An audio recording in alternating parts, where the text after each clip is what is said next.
Let's take a look at the distributive property here. I've got a negative 2x outside of my parentheses, which means I have to distribute this thing all the way through.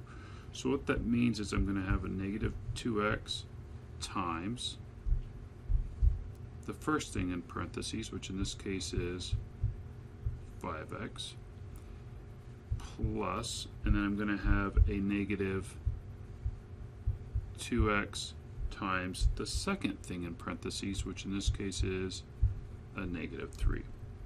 And if you're not sure what the sign is, it's always going to be plus, because if you look at this, oh, by the way, that is a negative 2, right? So we've got to put the negative in here at the negative 2x. And so we have negative 2x times a negative 3, which we know a negative times a negative is a positive, so we can see all this is going to check out okay.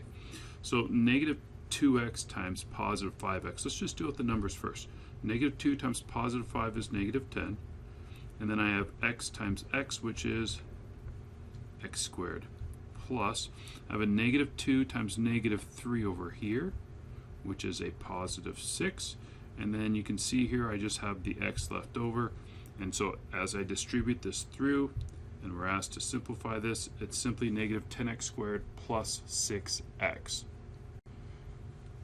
So in this example, we have a little more going on. You'll see it's a binomial times a binomial. Several of you may look at this and say, oh, that's a FOIL. I don't really like the FOIL. I think that it's kind of gimmicky and that it only works when you have a binomial times a binomial. The distributive property works all the time. So for all these examples, we're basically applying the distributive property.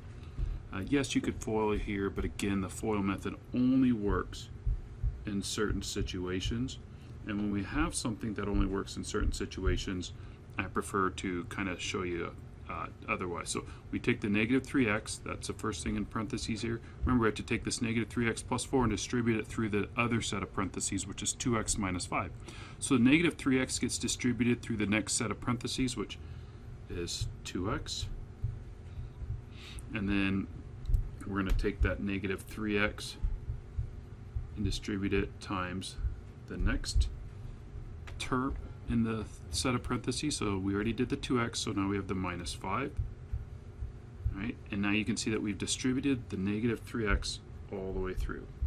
So now what we're going to do is we're going to distribute this plus 4 through. Now remember, between these terms, we always put a plus between the two products. So plus, and now I'm multiplying my positive 4, so this is 4 times 2x plus, and then again we'll do 4 times the last part of the parentheses, which is minus 5. And now we can go ahead and multiply these through. So negative 3x times positive 2x.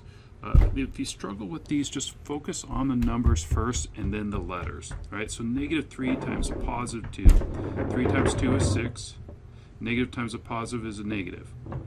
X times x is x squared. Right? For this next term, we have negative 3x times negative 5. Negative 3 times negative 5 is a positive 15, and we just have an x left. For this third term, I've got 4 times 2x, so 4 times 2 is 8, and I have an x, plus my last one is 4 times negative 5, which is a negative 20. Now, plus a negative, when they're next to each other, means, right, that's like multiplication, so positive times a negative is a negative. So this is really just minus 20. Now, what you're going to notice in the middle here is that we have like terms. We have a plus 15x plus 8x. So we can combine those. So I have negative 6x squared. 15x's plus 8 more x's is 23x's. So I have 23x.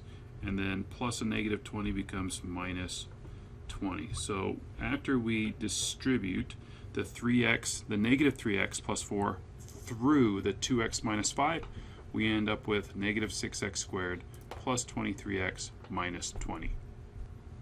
All right, here we have another distributive property. This is why I don't like FOIL. FOIL wouldn't work here because it's not a binomial times a binomial. It's a trinomial times, it's a binomial times a trinomial. Okay, and then I also have to distribute the negative 5. So again, it's always a distributive property. And so as we look at this, we take our x and we distribute that through, which is our first term, 2x squared plus, and it's always plus in between these as we multiply, x times, our next term is negative 3x, and then plus, we have x times our third term, which in this case is 4, plus, and now we're going to distribute our negative 5 through. So the negative 5 gets multiplied times the 2x squared, plus, and then the negative 5 gets distributed times the negative 3x, plus, I'm running out of room here, negative 3 times 4. Apologize for that. Alright, so let's go ahead and clean this up. For my first product, I've got x times 2x squared, so there's only one number, so it's just 2. X times x squared, that's a total of 3 x's, so that's x cubed. For my next one here, I've got x times negative 3x, so it's a minus 3x times x is x squared. And then over here I've got x times 4, so that's plus 4x. Then I have a negative 5 times positive 2. So 5 times 2 is 10. A negative times a positive is a negative 10. And I have x squared. And then I have a negative 3, or a negative 5 times negative 3. We're right here. So 5 times 3 is 15. Negative times a negative is a positive, so it's going to be 15. And I've got an x.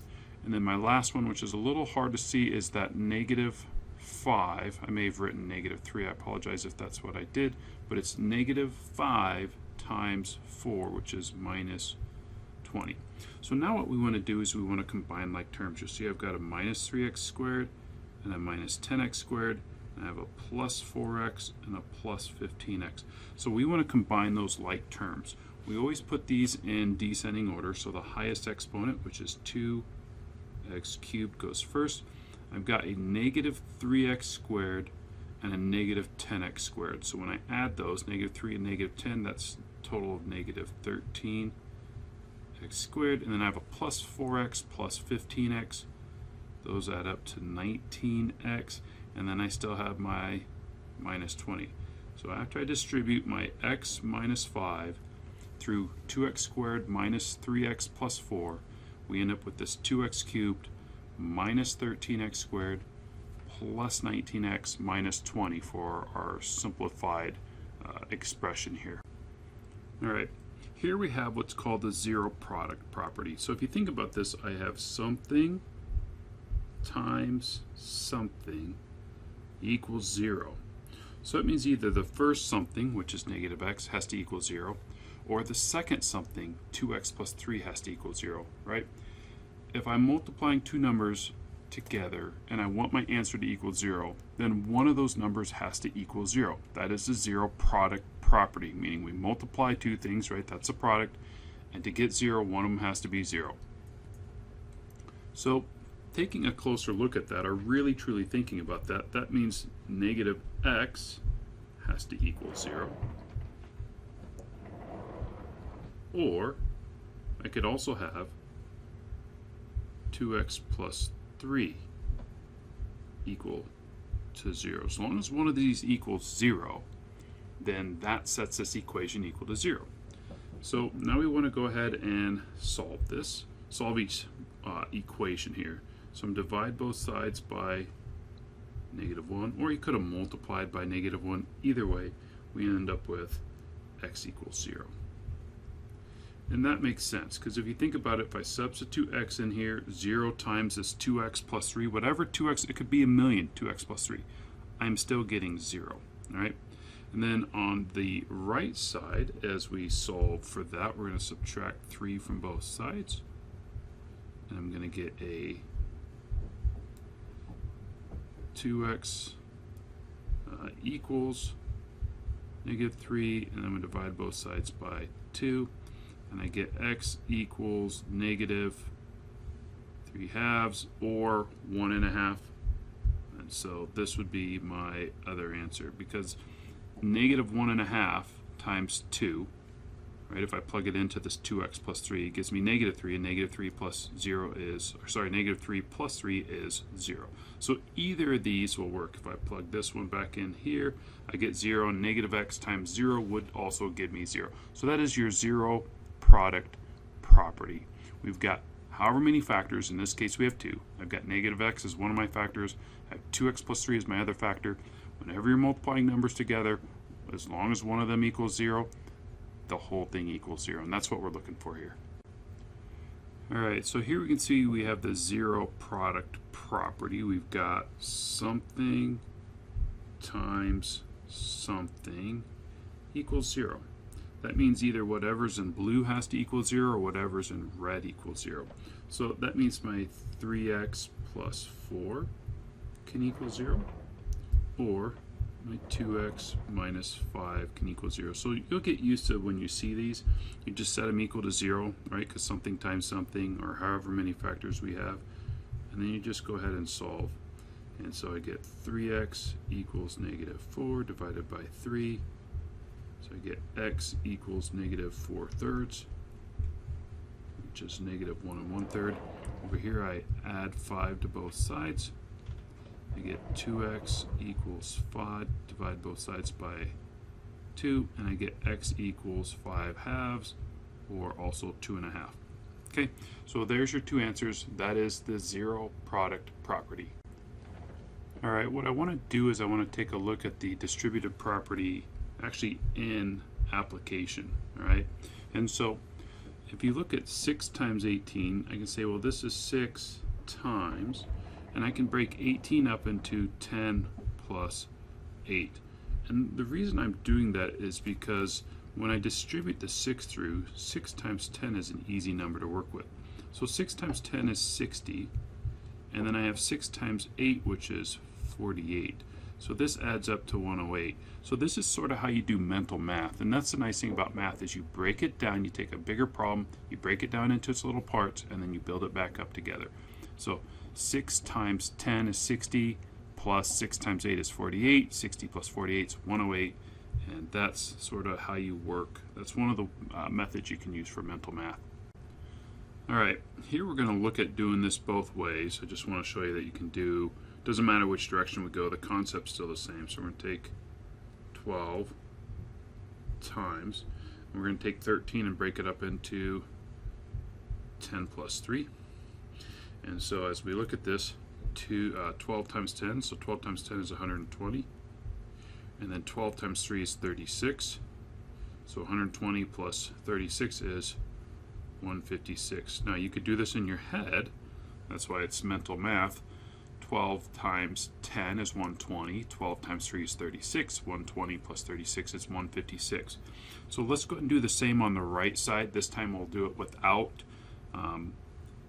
writing it all out. So we're going to take 12 and break it up into 10 plus 2. So 13 times 10 is 130, plus 13 times 2 is 26, and 130 plus 26 is 156. So hopefully you can kind of see how you could do this mentally in your head. So we're going to apply the distributive property with some numbers here. 18 times, and we're going to break 32 into 30 plus 2. So I can take 18 times 30, right? Well, 20 times 30 is 60, and I have 3 less 2, so that's 60, so that's 54. So 18 times 30 is 540, and then 18 times 2 is 36. So we can take 540 plus 36, which is 576. So it seems like a lot to do. You could also reverse these if that makes it easier for you. 32 times 18, and you should still get 576 either way.